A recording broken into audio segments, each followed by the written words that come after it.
I think if everything works out well today, we'll have a trilat. And I think there will be a reasonable chance of ending the war when we do that. But the big question now in diplomatic circles is this. Could the two central characters of this war, sworn enemies, sit down for a one-on-one? Is it possible at all?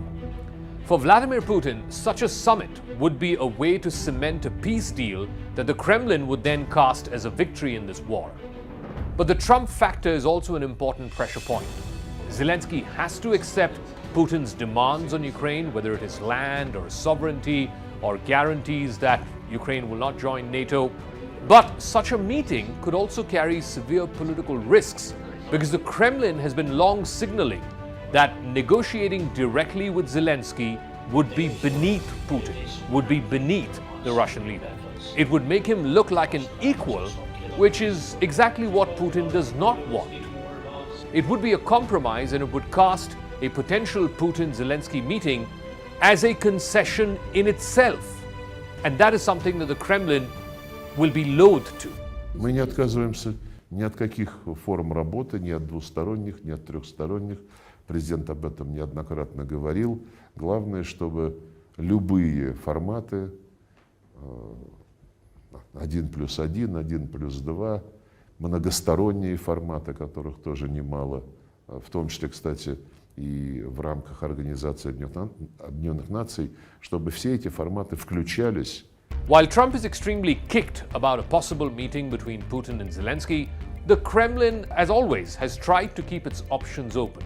Even after the Trump phone call to Putin on Monday, Moscow continued to insist later this week that a Putin-Zelensky meeting was possible, but they're not giving any kind of indication that it's going to be an imminent meeting. Signals from the White House, on the other hand, was that this meeting could happen as early as in the next couple of weeks.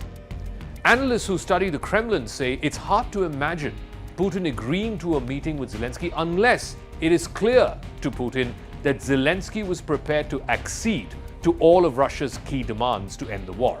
And that includes Ukraine giving up both land and its NATO membership aspirations, both of which are non-negotiable to Moscow. Putin would meet with Zelensky only if it's clear to him that this meeting is needed for Ukraine to capitulate and for Zelensky to accept defeat.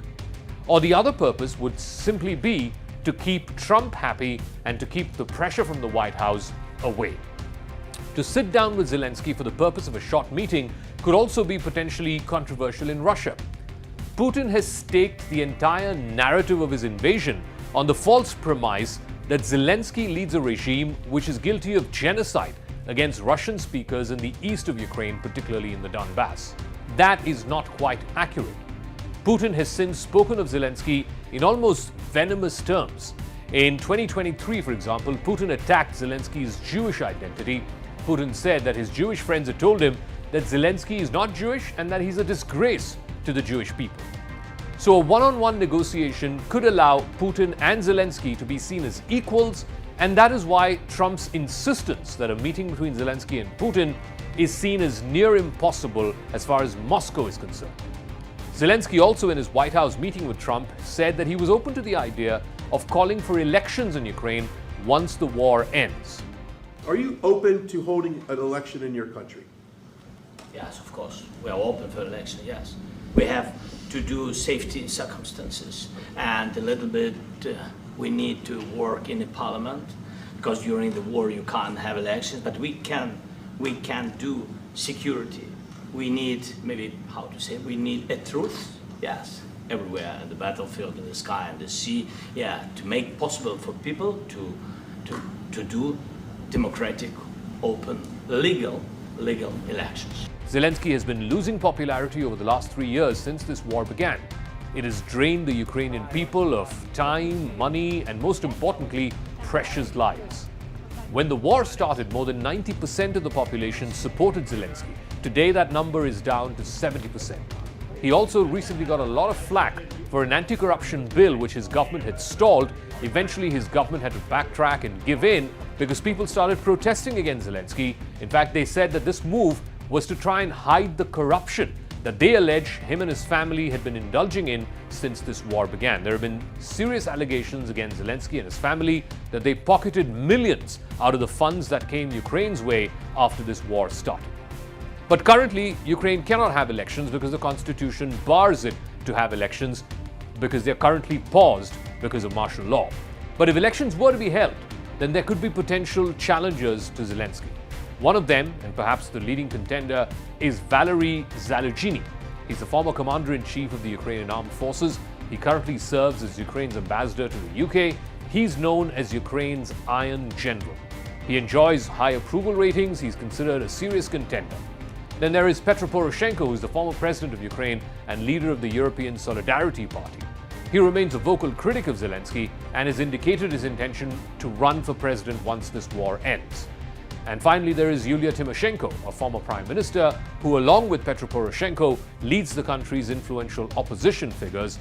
Current polls suggest that Zelensky would likely win an election if it is held during the war or right after the war. While his ratings are lower than what was at its peak during the war, they're still high, around 70-odd%, according to an approval poll by Ipsos, which was conducted in March of this year. Zelensky had said that he's open to holding an election in Ukraine under safe circumstances. He has specified that for a democratic, open and legal election to be possible, a truce would be needed on the battlefield, in the sky and in the sea. But a truce is not something that Trump wants. Trump instead wants a full-fledged peace agreement, which will be much harder to negotiate and will take longer to arrive at.